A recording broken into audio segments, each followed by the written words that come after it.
Thank you for joining me today. This is Socially Scientific Ish, and I have got a very important video for you today. So, if you also want to apply for a PhD in Europe and you do not know how to go about it, you are in the right place. And like you, I did not know where to begin. I didn't even know what steps I had to take to even look for a PhD program, let alone apply for one. Right, so let's get into it. This is something that I've put together. It's just a Word document, but it has what you need to know. So let's discuss some of the very important requirements that you need to even move towards a PhD.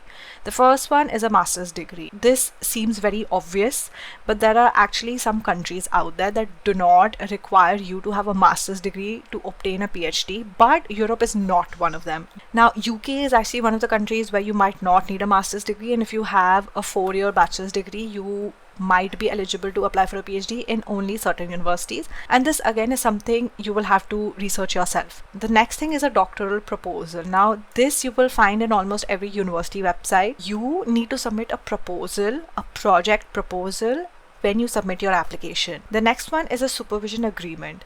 So the doctoral proposal that you do, it needs a supervisor that is willing to work with you on that specific project proposal. Then the next thing is research or work experience. Again, this is not in all cases. Like the PhDs that I have applied to, they don't really mention research or work experience as a requirement. Your application is going to be stronger if you do have some research or work experience, especially in the area that you want to do your research in. These are not solely the important documents. There are many more documents that you have to submit when it comes to a PhD application. These are some of the general requirements that you will see across every university website in every country. These are some of the things you need to look at. Now, right, number one, funding. Are you looking for a PhD that is fully funded? The university has a funded project that you can work for, or do you not really care about funding? What is it? This is something you need to look again at the university websites. Diversity is like inevitable. Every European country has a different language that they use and that they speak in.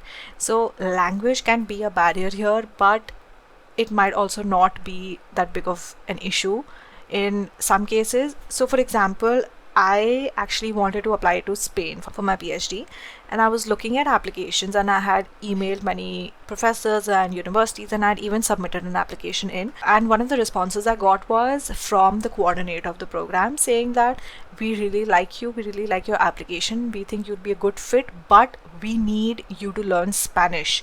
Now, when I read that, I was a bit apprehensive but also excited, like, okay, it's just a language, and Spanish is one of the easiest languages to learn out there, so let's just learn it.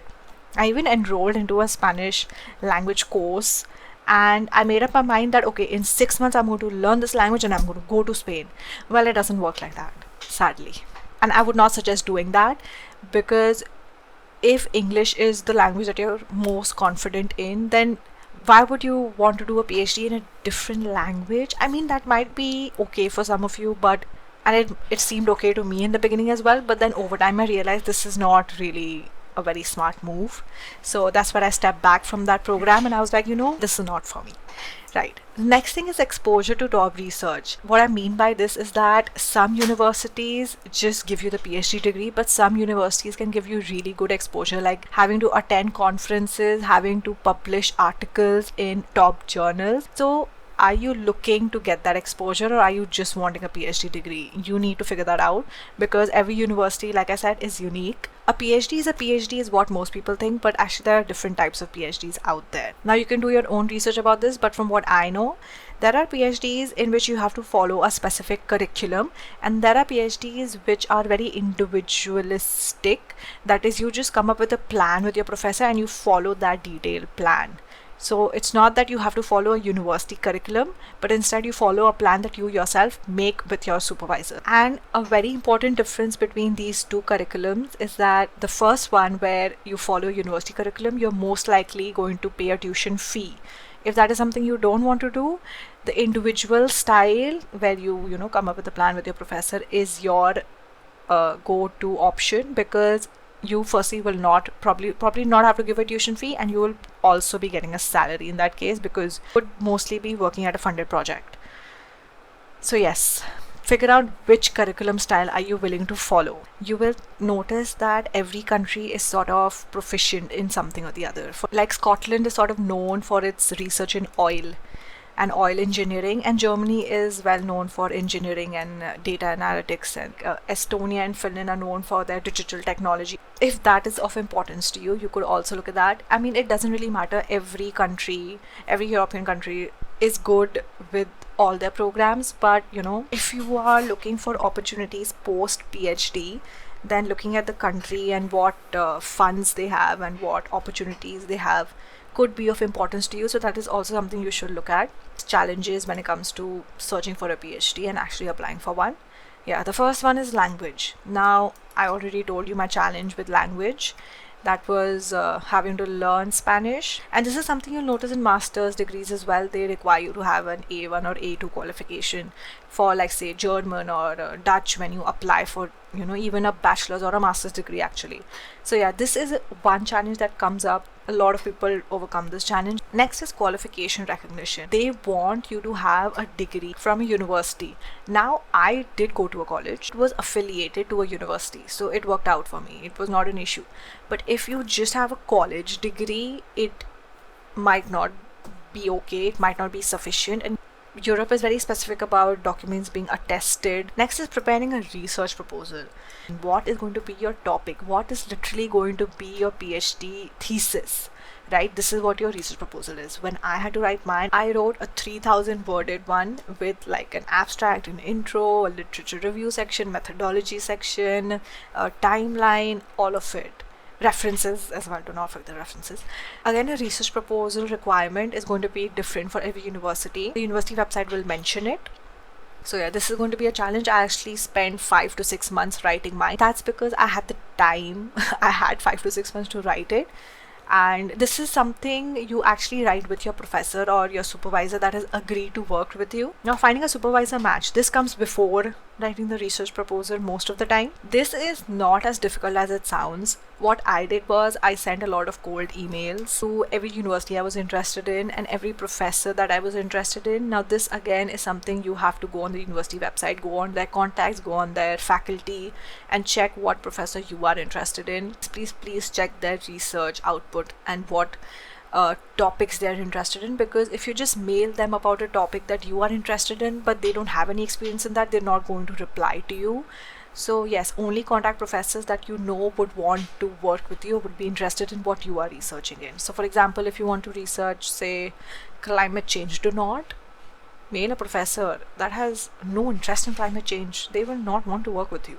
So please do not waste your time emailing randomly, but actually find the professor you know you could work with and email them. Another challenge is tuition fee. This again is very unique to the university. The university might give you a scholarship, like a monthly payment for your PhD work, or they might give you a salary, or you might get a tuition fee waiver. That is, you can do your PhD without having to pay any tuition fee. And again, this will be mentioned on the university website, so not to worry about. Then deadlines and interviews. This is a very basic. You have to deal with this in every scenario. Interviews are a very different area here and I'm not going to get into it, but then again, this is a challenge, so I'm going to mention it, and it's something you should prepare for like it's an exam. Right, and finally I want to say that no matter where you're watching from, remember every PhD journey is filled with a lot of challenges, a lot of detours, a lot of stepping backs instead of stepping forward.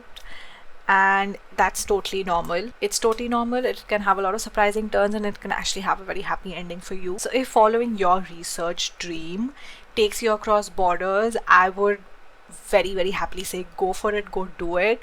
Don't be afraid to take that first step. There's a lot of guidance out there and I'm also here to give you that guidance. And to help you start this journey, I want to show you what your first step should be. So all you have to do is go on this site called PhD portal, where you can put in what you want to study, where you want to study it, and then click on search. This will help you filter out programs on the basis of discipline, location, tuition fee, duration, format, all of that. When you do press on a program to view the program information, do not go by the info that is just provided here. It is credible info, but I would really suggest that you go on the official university website. So if it is the University of Exeter, and then type whatever I want to study, and then look at the website from there and look at all the information about the program from here. Really, I want to say that if you require any guidance or coaching to understand this entire process and to help you through this process, I'm here. So please feel free to contact me. My information is available on the Socially Scientific-ish channel. So thank you for joining me today. I hope I was of help to you, and please put any questions that you have in the comments below and I will do my best to answer them all.